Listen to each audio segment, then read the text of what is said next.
this notion that the timeline between the discovery of vulnerability and a weaponized exploit is collapsing radically. We're talking about the Bugpocalypse right now. Turns out his agentic harness was lying to him because it wasn't the agent he was talking to. We still don't know what we're doing, but we've never been worse at it than we are now, and we're all in the same boat.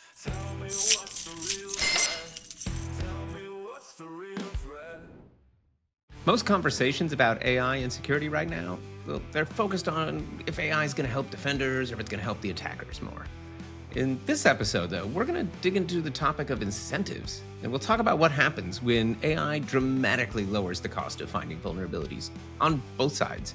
So what does it mean when anyone with a laptop can discover security flaws that used to require years of specialized experience? And what does it mean when security teams are gifted thousands of new findings, but they retain the same number of engineers? Well, to help unpack all of that, today I'm going to be joined by Trey Ford. Now, Trey has worked on every single side of security. He's worked as an engineer, he's been a consultant, an auditor, a security leader. He was formerly the general manager for the Black Hat Security Conference and ran incident response over at Zynga. He was the CISO at Heroku, the VP of Strategy and Trust at Salesforce, and he's now responsible for that exact same role at Bugcrowd. Needless to say, he is extremely well qualified to speak about the way that AI is changing the dynamics of how teams work with vulnerabilities. In our conversation today, we're going to dig into how AI is transforming vulnerability research. We'll talk about why security teams really need to start thinking about systems instead of individual findings, and dig deeper into how software security will change as AI becomes embedded in every stage of development. So if you're trying to understand where security, AI, risk, and software development are headed over the next few years, this is going to be a conversation worth paying attention to. Without further ado, let's jump into my conversation with Trey. Hey everyone, welcome back to Threats, Pitfalls, and Risk Myths, the TPRM Podcast. Today, I am super excited to be joined by Trey Ford, who is the Chief Strategy and Trust Officer over at Bugcrowd. Thanks, Trey, for jumping on. Excited to be here. Thanks for having me on, Nate. Yeah, and Trey, I mean, you've had such a cool career. I mean, you've seen so many different things. You were at Heroku inside of Salesforce, running security there, doing strategy and trust. I think after that, now you're doing strategy and trust again over at Bugcrowd and general manager at Black Hat. I mean, that's a lot of different hats throughout your career.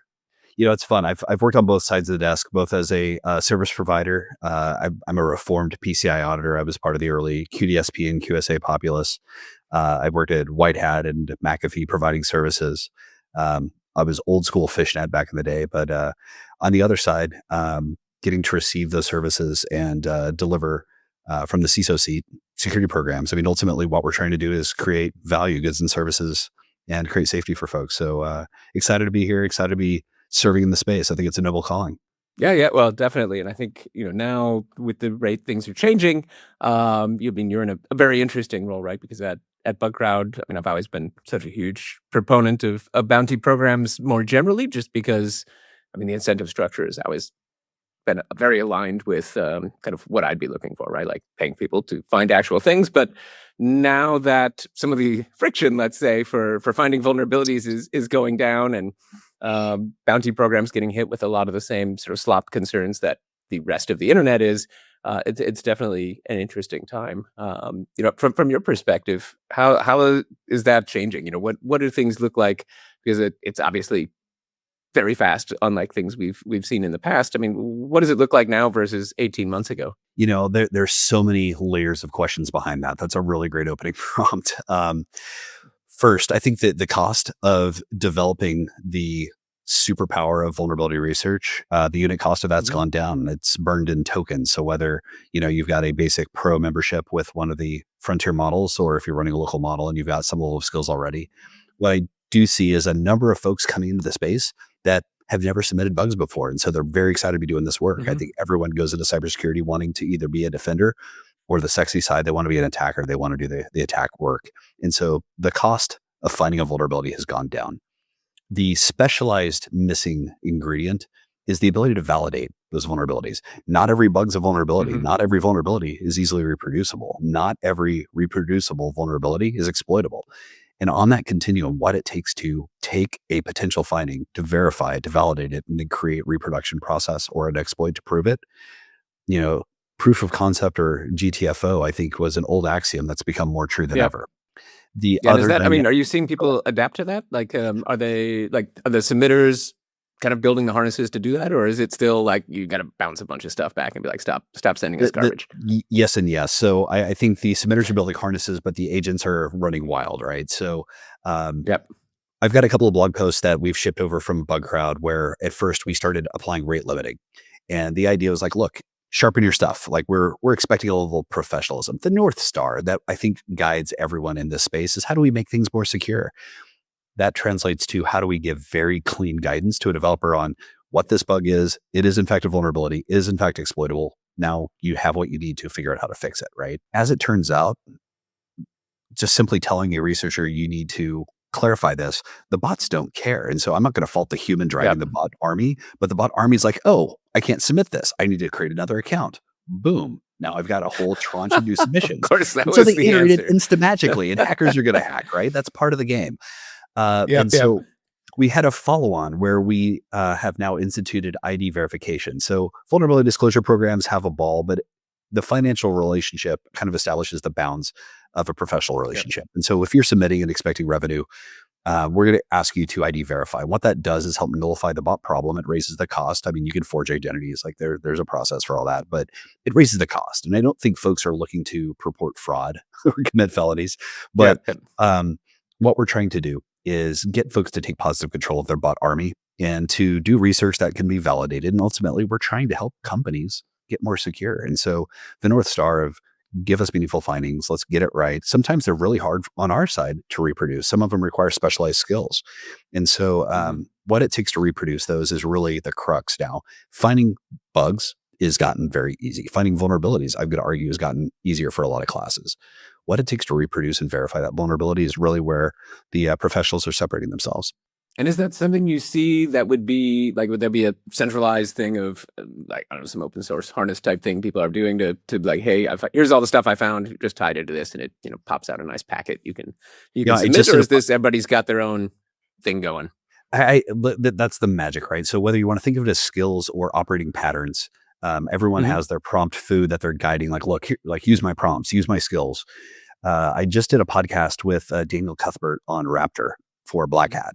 And Raptor does the entire spectrum up to and including suggesting a patch. Now that works for source code. If you've got open source, you can review source code, make recommendations, pull requests against that.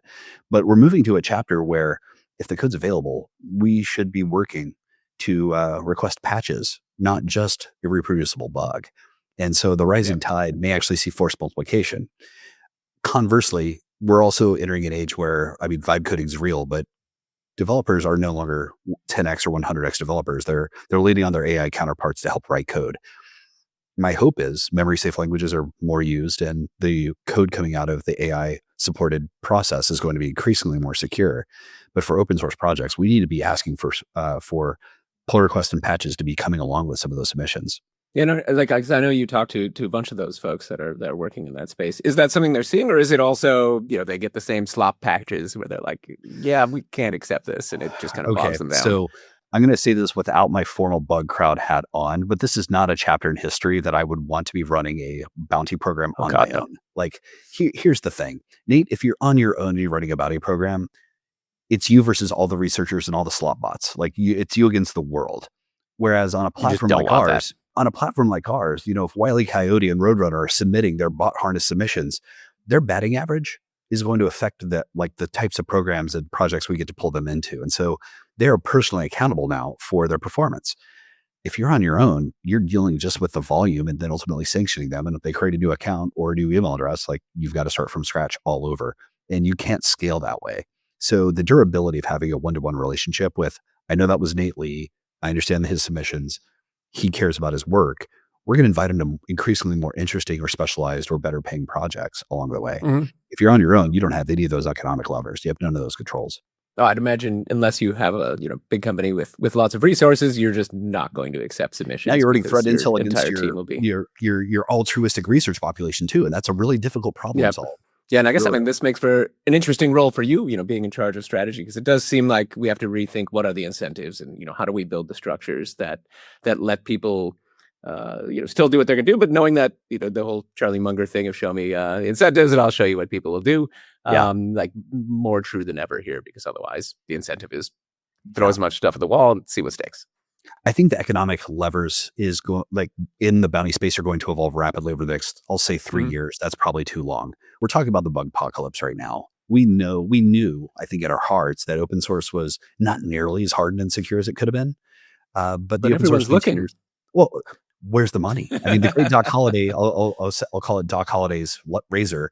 There's no money in it. Like, what's the point? And so these like Bug Bounty and all these other initiatives, they're virtuously correct. And you're trying to incentivize that work. But now the cost of what it takes to tear apart an open source library or project, it costs next to nothing. It's time. You just queue it up and let it grind. And then when it's done, you ship what you found. Well, how does that apply? Like, what does that look like? So we're going to burn through this massive Bugpocalypse backlog of vulnerabilities, both in open source and private source software.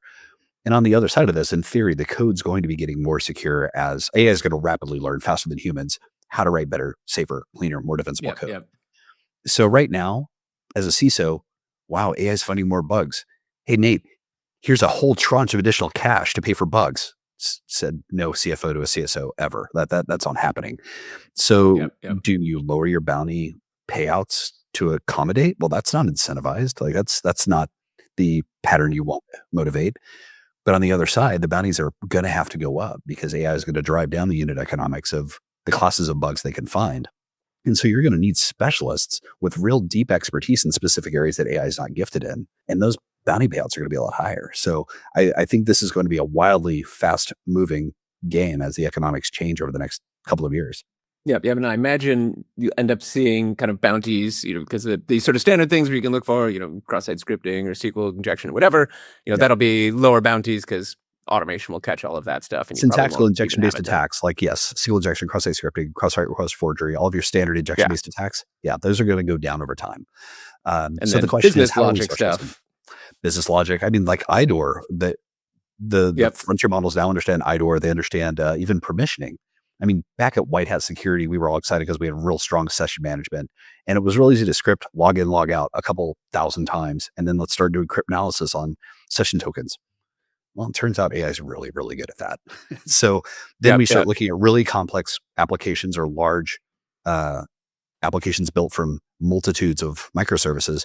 Those emergent qualities are going to require a lot of, I'll call it autist, specialized mental focus, mental model work where humans are really going to get there. And those could be technical bugs. They could be business logic bugs, but the creativity required is where I think researchers are going to shift their focus to over time. Yeah. And I mean, I think I agree with what I believe you're saying, which is, we come out of this in, let's say, 3 years.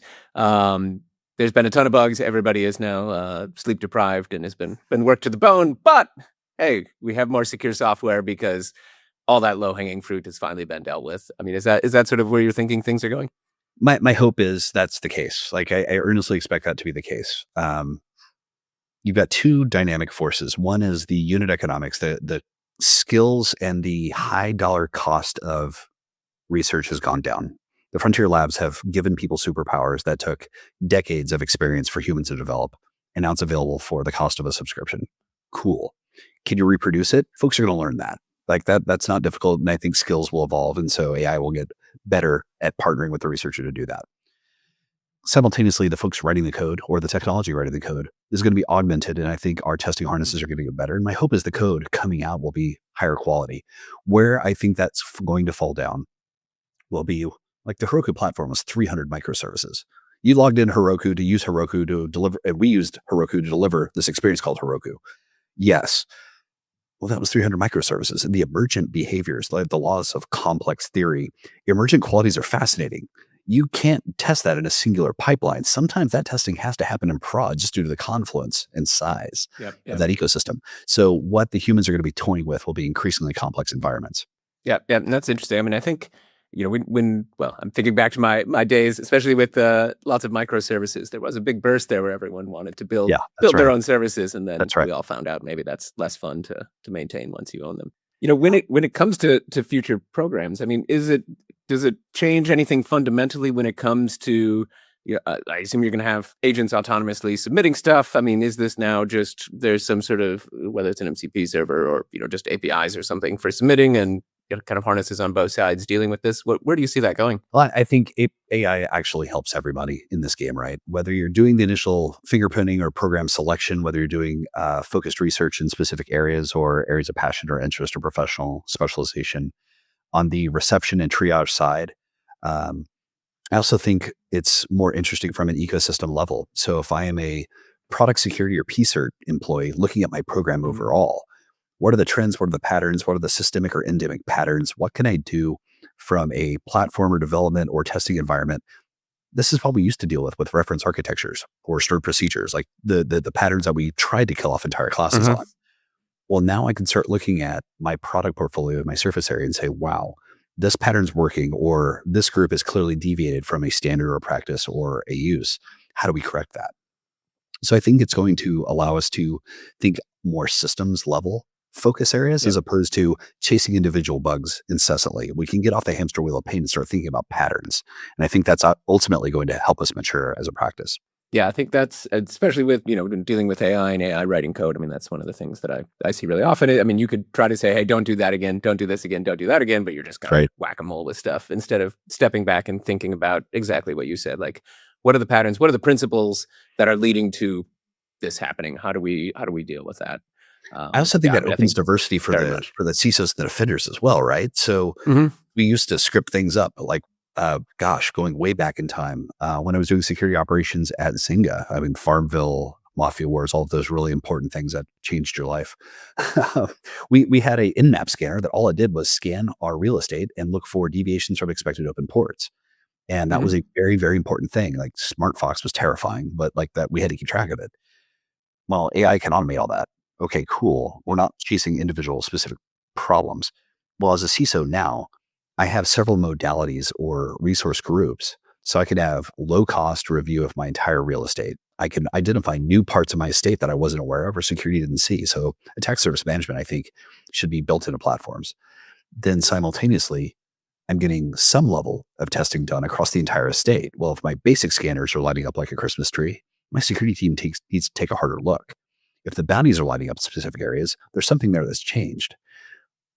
How do you apply the highest impact use of human focus and IQ? Like that is like where I think we're going to see differentiation is how do we free up humans to do more creative, more interesting work as opposed to the grind of specific vulnerabilities and specific whack-a-mole type problems. And that's what I'm most excited about on the other side of this. Yeah. Likewise. I mean, Before we go on with the discussion, I want to share something with you that I've been building for the last 9 months to solve the problem of awful security questionnaires. They're, of course, necessary for this sales process to communicate your security posture, but it's not really high leverage work. So we built TrustMind because we want people to get back to doing what matters, securing their platforms or shoveling snow, really anything besides copy-pasting answers about your firewalls and antivirus signatures for the 33rd time. TrustMind is dead simple. Just upload a questionnaire in any format or point it at a web portal and it comes back completed in minutes. Done. Ready to submit, but without the joys of 72 new questions appearing in a portal right before you're supposed to leave for dinner, just because you answered yes to a question that asked, do you use software?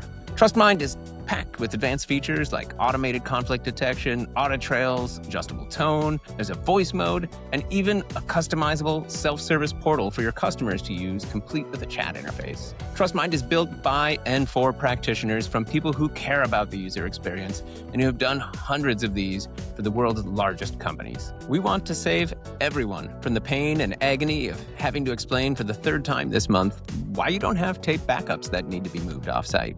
With TrustMind, everyone gets free and unlimited Word and Excel questionnaire automation, plus a free portal every month, forever. No trial, no credit card, just pain-free living.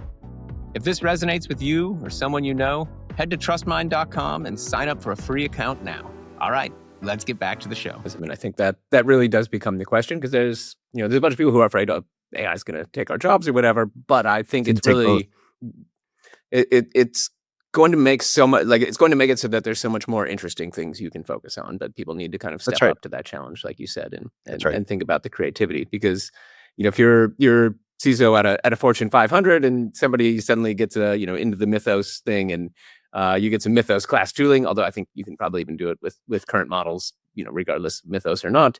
But you suddenly end up with multiple thousands of high severity findings. That's, to your point, not super helpful to just say, hey, here's 3,000 high severity findings in addition to all the other alerts and alarms you no doubt have. How do you see all that fitting together then? Like, what does someone do with all of this now in this new world? It's a great question. Again, I want to go back to pattern thinking, right?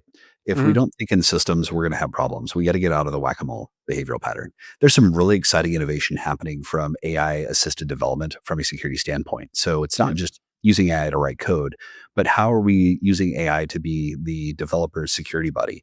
And so making recommendations, reviewing PRs, we don't even have to send all the way to testing. It's going to look at it and say, that's not a great way to handle input. That's not a great way to output. Like that, we don't want to talk to a database in this way. We could pull that all the way into the IDE and beat the pull request and actually provide feedback in the environment. There's a lot of innovation happening there. I'm not going to name drop, but I've got 3 or 4 companies off the top of my head that are operating there. Well, if I can get to a totality of, I have automated pen testing or offensive review, I have human ingenuity with diversity of perspective, I have now the ability to create a feedback loop from all these offensive vantage points into the developer's IDE. As a product security team, I get to look at big systems, big pictures, big feedback loops, and look at how do we eliminate this forever? I keep thinking about the job site. You walk past any job site, any construction site, it's been 14 days since our last injury. Okay, great. When's the last time you saw cross-site scripting? Like, can we kill it as a class? SQL injection, never again. It's almost trustworthy computing, but available to everybody. Yeah, and I think that's the thing that will take a bit of sort of shaking people to get them out of the old ways of thinking. Because one thing I see, especially for more technical folks in a lot of cases, is they end up, seeing AI will write some code that has one of these vulnerabilities or misses some of the obvious stuff, and then they kind of write off the whole thing without actually thinking through, were you holding it right and building continuous improvement, because at the end of the day, like, this is the worst, this is as bad as it's ever going to be. And I think this is investing that time in those I really loops. do. I think we're the heat of it right now. Yeah, because there's so much that actually can be done and layered on top of the other stuff. I mean, you still are going to have SAST or whatever static code tools you're having looking, but every time it misses something, okay, well, your job is now to figure out why did it miss this and how do we kind of make this harness better. I think that's something that has been challenging for some people to kind of wrap their brain around what their job is now, as opposed to what their job was last year at this time. Yeah, I think it's going to change radically the developer's workload. I mean, frankly, being a developer is hard. I had a lot of fun when you demoed your product for me, and we talked about some of the patterns, some of the use cases, but you've got to maintain state on what is the problem we're trying to solve. So you've got requirements, you've got timelines, you've got dependencies, you've got things you need to build that are capabilities that are not features. And then you've got all this other security stuff and defensibility stuff and traceability stuff that has to happen simultaneously. That's a giant mental state table. So being able to help quarterback and think about that in systems as you're guiding your development harness and your testing harness, I think actually lightens the load. If you compare the analog of what a developer and product architect, if you will, is doing now, it's almost like pilots. Used to, they had paper maps, compasses, and radio stations to tune into. Now it's GPS guided, and we're making sure that all 3 systems are talking and agreeing on where I am, what phase of flight I'm in, and communicating. The workload's gotten a lot lighter. Situational awareness is far better. So we're thinking systems and guiding to structured outcomes. The question is, do we have the skills to execute when things go bump, when things break, when things fail, when things disagree? That's where I think humans are going to be most gifted, most valuable in this next chapter. Yeah, because when you get the complicated systems like that, where it's kind of multiple disparate systems, that's also the exact places where AI might you can vibe code, but loops. Can you bug hunt? Like, can you squash bugs? Can you troubleshoot? That's harder. That requires a real skill. Yep. Well, and understanding all the real world context of what you're doing, and what does this affect, and who owns that, and all of the things that just aren't going to be sitting in the repo for it to pick up. That's right. I mean, what does that look like when we talk about, 'cause from the compliance side, right? You probably have some SLAs on remediation, which say get rid of your highs within 7 days or whatever. But now again, you run this tool. There's 3,000 of them, and you're kind of like looking at them and your 2-person team or whatever you have to deal with it. What does that look like for teams? Like how are they supposed to deal with that? Gosh, there's a number of dynamics there. That's a super complicated one. So have you seen the 0-day clock? I think it was represented at Unprompted. Yeah, it was great. This notion that the timeline between the discovery of vulnerability and a weaponized exploit is collapsing radically. So we're under an hour now, right? Is that the thing? We're under an hour or something now. Oh, it's terrifying. Yes, it's very fast. And at Bugcrowd, we just announced Exploit Bench, which is kind of benchmarking the maturity and capability of weaponizing exploits in specific ways for the various models, it's getting very fast. And so for a token cost, it's a completely rational, accessible capability for literally anybody with a computer now. With that in mind, I think there's two dynamics. One, our classic patching SLAs that, we tell the government, our regulators, or PCI that we're going to uphold. I don't think that's sufficient. We need a real operating picture, situational awareness of what is available to be exploited if we're vulnerable. Number two, we're going to have to move to a chapter of this side of YOLO patching, patch down, patch, like move fast, break things, build fast, break things, patch fast, break things. I think that's where we're heading. That's kind of terrifying. The last mile, I think, gets into, I guess, two axes of consideration. The first is the notion of the decisions to accept risk or do something about it.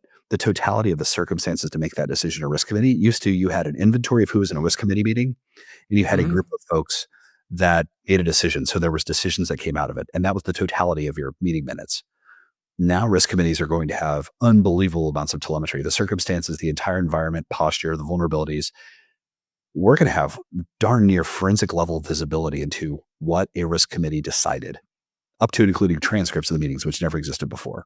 The second piece, the legal team might not want you to have those sitting around. Good, bad, or otherwise. But as a CISO, I want to understand that, because like there's politics, there's other things at play. Those are difficult things to solve for.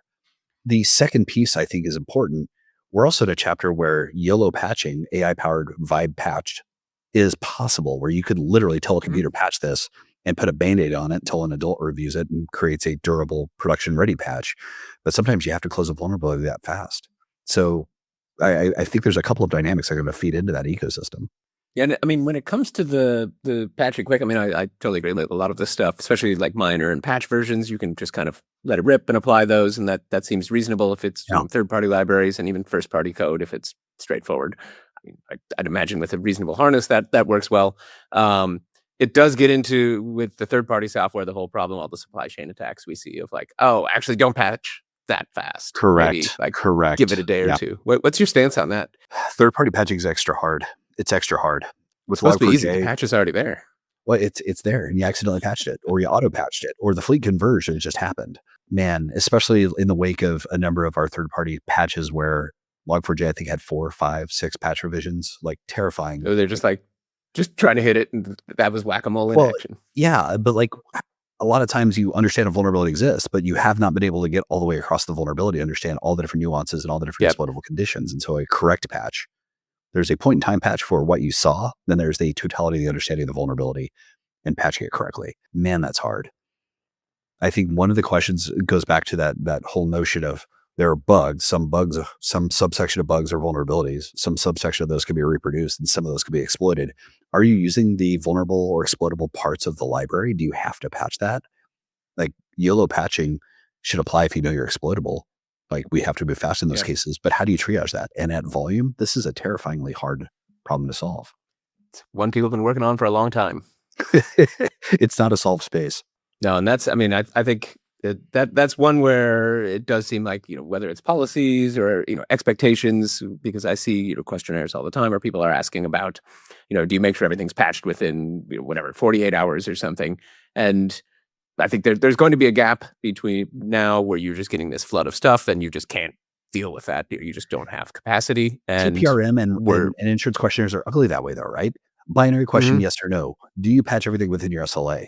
Or are you a terrible person? Or do I think this is a terrible question, right? I mean, like there's no clean way to appeal that. And in the insurance scenario and in the TPRM questionnaire scenario, you're either talking to an analyst or an adjuster that has no context. Just doesn't know. Yeah. And so this is the question I'm supposed to answer, and I don't know what to do with your response. And there's a lot of nuance and a lot of systems thinking that has to go into that. That's a really hard problem to solve. Yeah. I mean, well, and to me, that one needs to be solved upstream of the people asking those not knowing what they're asking, or what that even means when they ask that, without that being solved.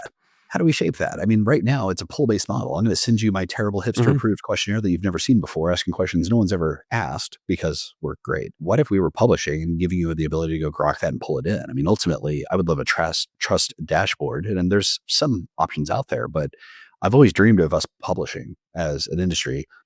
Here's a machine readable interface, like harvest all of our stuff and come back with whatever your edge questions are. And we could talk about whether they have merit. At Heroku, I wanted to standardize all of my inbound questionnaires, be like, look, if this has merit, we'll add it to our audit and have a third-party adult have the discussion, hold us to account, and then put in the report so a rising tide lifts all boats.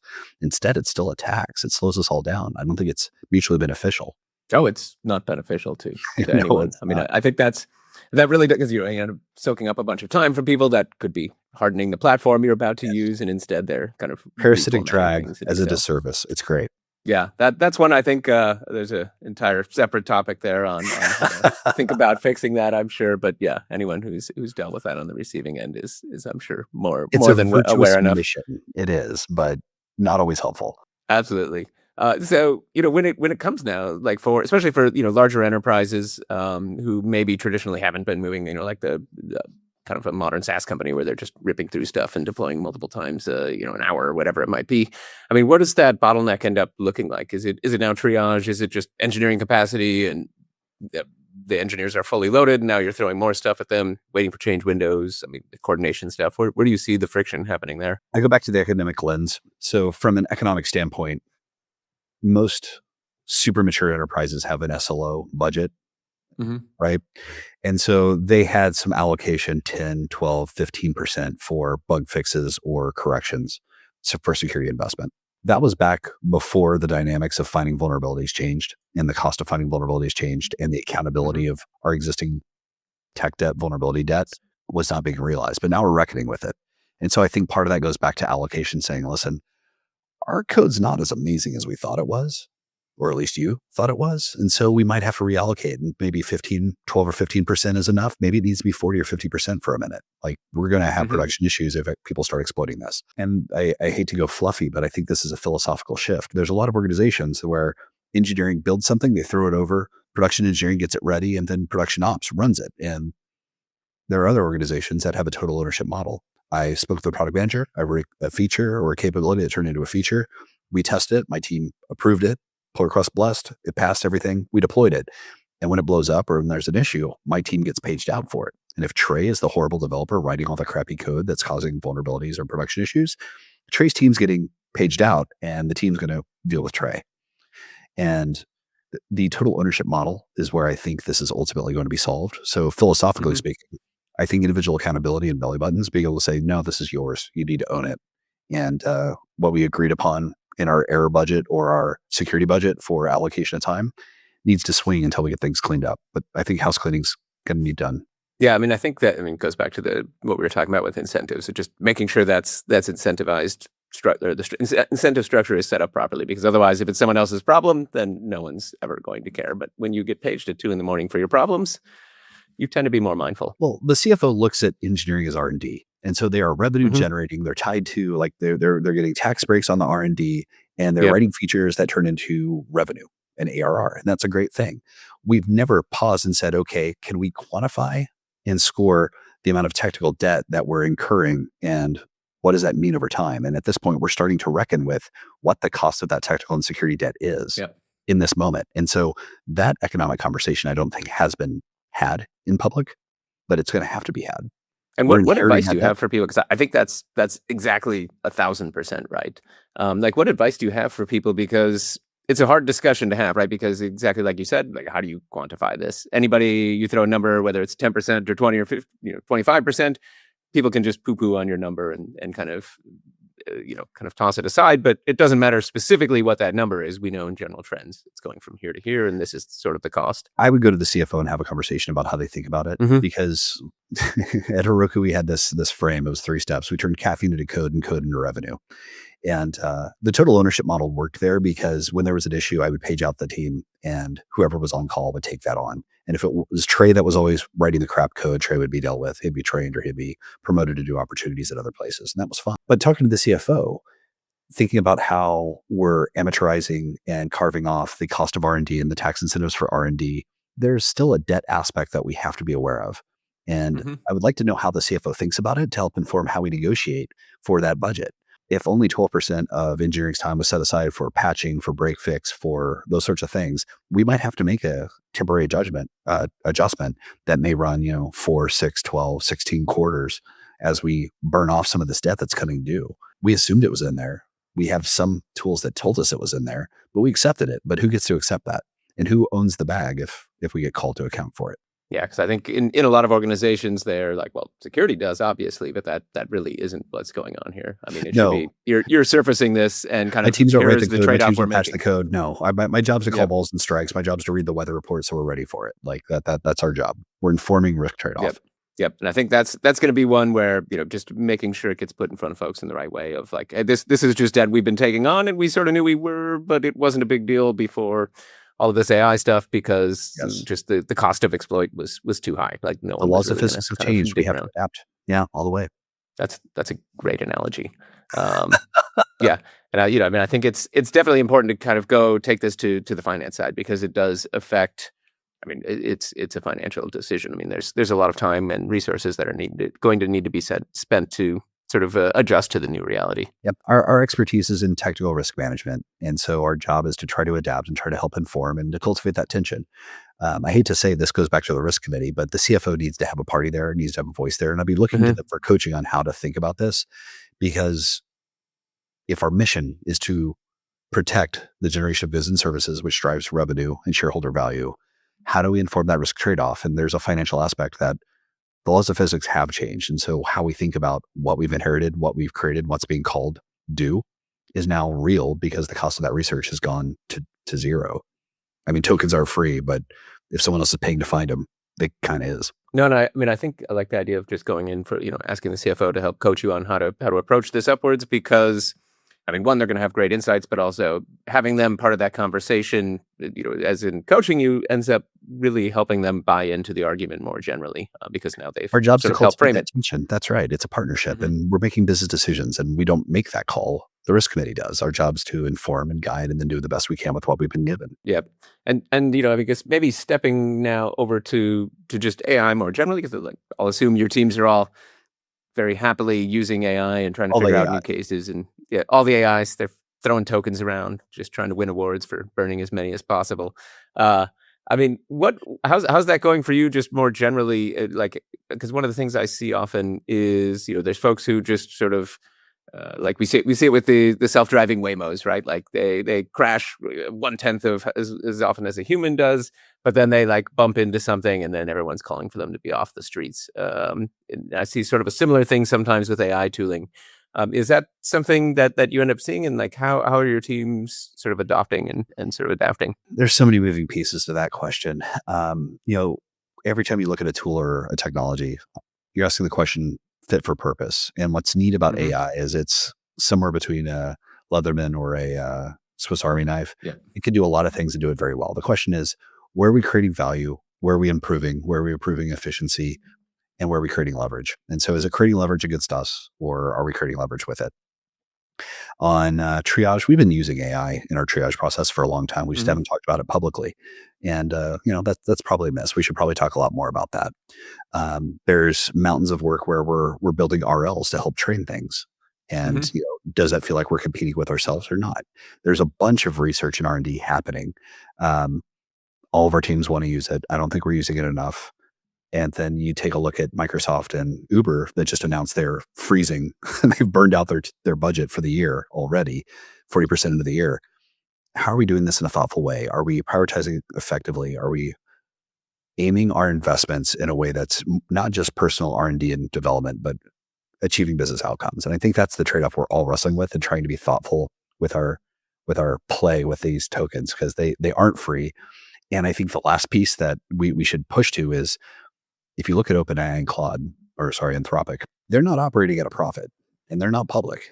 But on some time horizon, those tokens, I don't imagine are going to get cheaper. So at the same time, what are you doing with local models and how are you augmenting your ability to process not only with frontier models, but with offline models to control some of that spend? And so there's a lot of layers of thoughtfulness that are going to happen. But back to unit economics, there's wild variability ahead there too. Yeah. I'm hoping. My hope is that before we run to actually priced tokens instead of the heavily investor subsidized tokens that I'm spending now that the open source models will be in better shape, and I can kind of flop over to that. Thank you to all I'm the curious. investors helping us out. Yeah, no, it's like back in 10, 15 years ago, getting an Uber ride across the city was like $6, and I'm like, this is just someone's paying for amazing. this that Yeah. not me, and I now can't they write it up cost that cheap 10 times myself. the much. That's great. Yeah. Yep, exactly. Killed public transportation and then jacked the prices. It was a great altruistic move there. So I'm actually curious within your teams, like what sort of things do you do to kind of get people in the right mindset though for like experimentation, continuous improvement?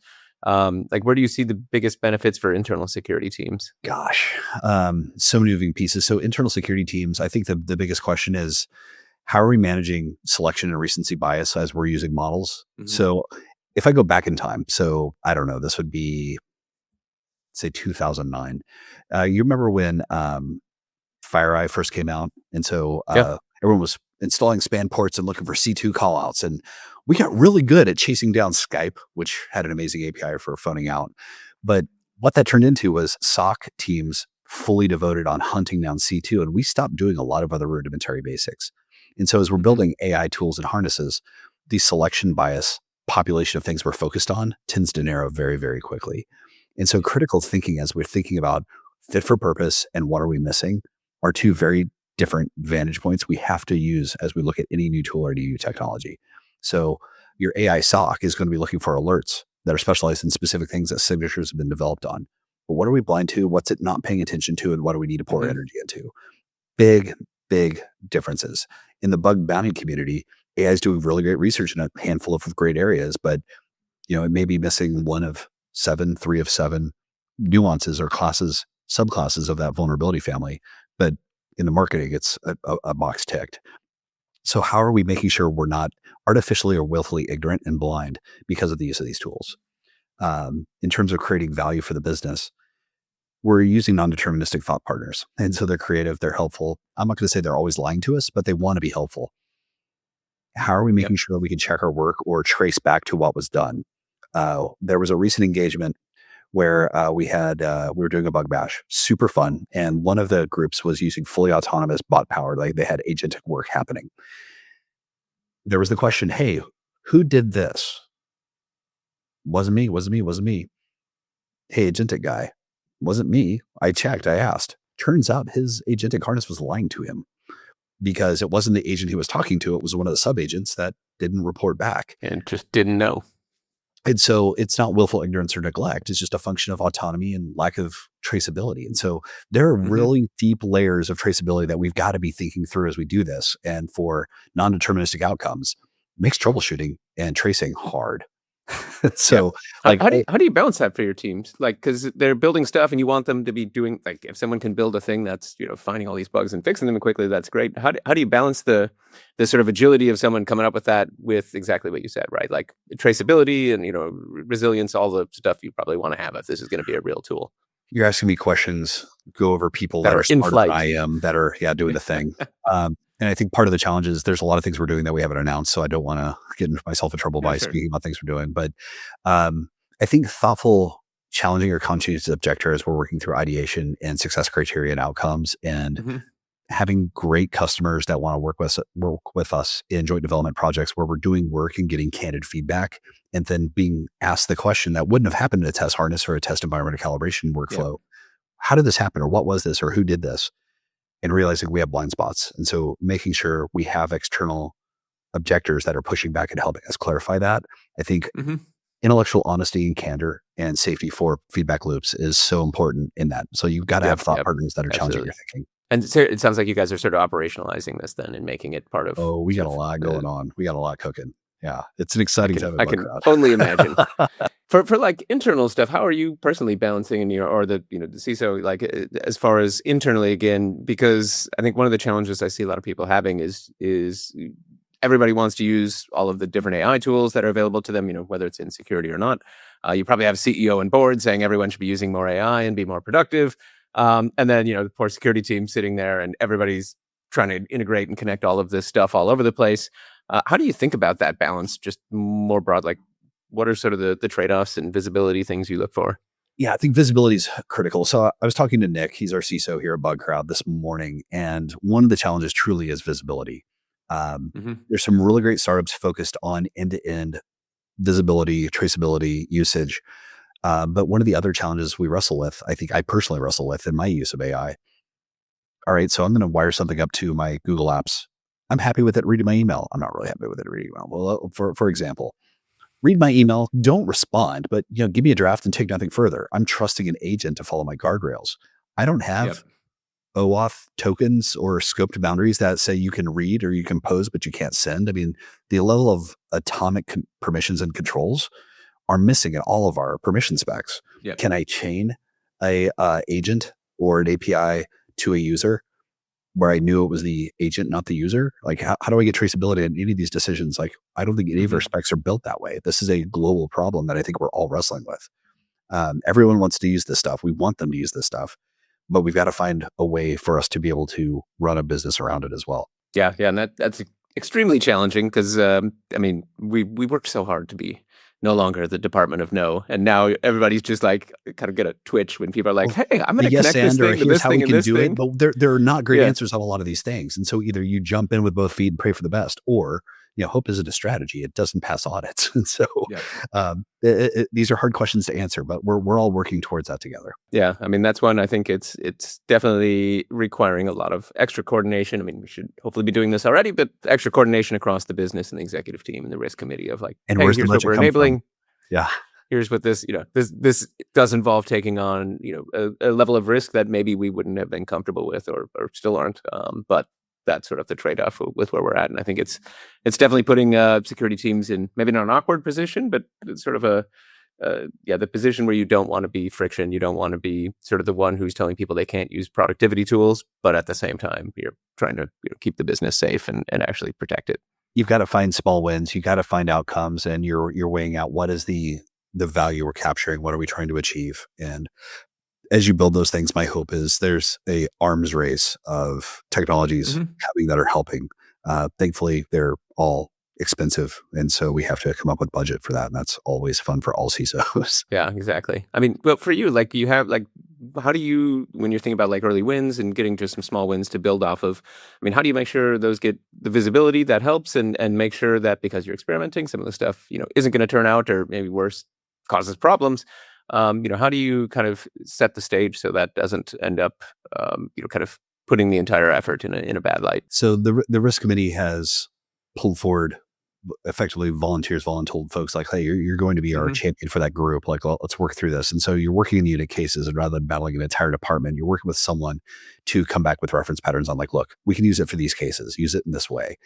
Hopefully the technology guardrails you've invested in give you the visibility you need, but you're also now identifying gaps. And so as you're working through this to figure out how and what you can do, you're also identifying what you're missing, what you can and can't investigate, and where your gaps are. And so I would recommend start atomic. It's musket fire before cannonball. Work small, work with folks that are going to partner with you on this, and work with the business. So you're not saying no, you're saying, I don't know how to do this. I don't know if my technology will enable this. And then work with them to get there. Yep. No, that makes total sense. And I think that's definitely just the reality everybody's going to be in for the next several years. Well, I mean, things are just going to keep evolving very, very quickly. And even the stuff we solve today, if we did find a good way to do it, there's going to be a whole boatload of new things popping up in the coming couple of years. I've never been this excited to be in the space. I mean, it's moving so fast and it's so complex and nobody's got it solved. I mean, we've been making up internet security now for 20 years. We still don't know what we're doing, but we've never been worse at it than we are now. And we're all in the same boat. Yep. Well, I think, everybody I talk to kind of everywhere is just super excited. Security people are excited, even though it's also terrifying on this end of things. But there's just so many more opportunities. And I think people can see sort of the light of like, hey, if we get through this, there's actually a very interesting sort of spot at the end of this where I'm excited for what's ahead together. Yeah, definitely. I mean, well, if you think about, I guess, where you're at now versus where you were at 3 or 6 months ago, I mean, how have your thought processes changed just in kind of what's possible, where you think things are going, how you think about problems? Like, what have been the biggest impacts for you? I've started thinking about my daily workload. So personally, I Mhm. started thinking about my daily workload about, I guess, more from the lens of a product manager. What are the things that if I were to define requirements, what are the things I could hand off to an agent? Um, Yeah. when you're writing a paper, you're no longer looking at a blank paper. You're having a quick chat. You're having a stepwise interview with whatever your Mhm. LLM du jour is, and it's guiding you through. And you're having a conversation, and now you've got a starting place. You Yep. get a good night's sleep. You've got shower thoughts. You come back to that, and you're more than halfway home. Now you're editing and clarifying and making sure your core messages come through, but you're not starting from scratch. One of the things you do repetitively, the greatest Unix administrators did something manually once, never Yep. twice. And they started building scripts and automations all the way around. How are we doing this agentically? And so you take a look at what Miesler and Pedromini with Maestro, like the work that's Mhm. being done to build agentic harnesses and automate workflows and how to drive that systems level thinking and higher levels of abstraction. You know, I'm not doing nearly enough with what I built at Obsidian. I I'm think we not all doing feel nearly that way. like there's so much there, and my media load and operating capacity, my operational tempo is so high. I'm not taking the time for personal R&D, and I don't think anyone's taking enough time to really do that. But again, I feel like I'm doing more. I'm doing better work. The question's how do I go further? And I've got to put time into that, and that's I think something we're all struggling with. Yeah, no, I mean that's very true. I feel the exact same way. I mean, you see all the stuff, you're like, I need to try that, and now I just have a bunch of tabs of things I'm definitely going to be trying in the near Too many future. bookmarks. That's right. I need a separate agent to go through and try the agents that I was looking at trying I out need an and agent to kind of give me adult the for summary. me all the way. Yes. Just it's going to be turtles all the way down. I think is kind of the lesson I'm taking away from all of this. That analogy will never die. It's so great. It's I think it's even more true now because and I was writing a paper on building secure agentic systems a couple of years ago for Cloud Security Alliance, and I remember one of the things was like, well, we're talking about, well, how do you make sure that the agent is doing the right thing when you talk about the context and not just deterministic pieces, but like, is the intent correctly? And I'm like, well, you're going to need more AI for that. People just all were looking at me sort of crazily, which now is like, no, it's actually be AI. And if you need to know what that one's doing, it's literally going to be another layer of AI on top of that. And yeah, it's going to be a sort of scary web that we end up with in 10 years is what I'm imagining. It'll be fiercely more accountable. I'm excited for where this is going. And I think the next 18 months are going to be a slog, but I'm excited to see where we are on the other side of it. Yeah, no, likewise. Well, thanks a ton for stopping in here. I mean, I always love chatting with you about stuff. You have such great insights, and it's just tempered by all the great experience that you have. So thanks again for swinging by. Always great catch up. Thanks for having me on, Nate. All right. Thanks, everybody, for listening. Catch you next time. Thanks for listening to the TPRM Podcast. If you enjoyed this conversation, make sure to subscribe and share it with a colleague. You can find more insights and resources over at tprmpodcast.com. And until next time, remember, trust nothing, verify most things, and keep building. That's it for this episode of the TPRM Podcast. I'm Nate Lee. Thanks for joining me and my guest today. If you found this conversation valuable, please subscribe on your favorite podcast app, leave us a review, and share the episode with your peers and colleagues. For more resources and insights on building business-aligned security programs and managing vendor security, visit tprmpodcast.com and connect with me on LinkedIn. We'll see you next time.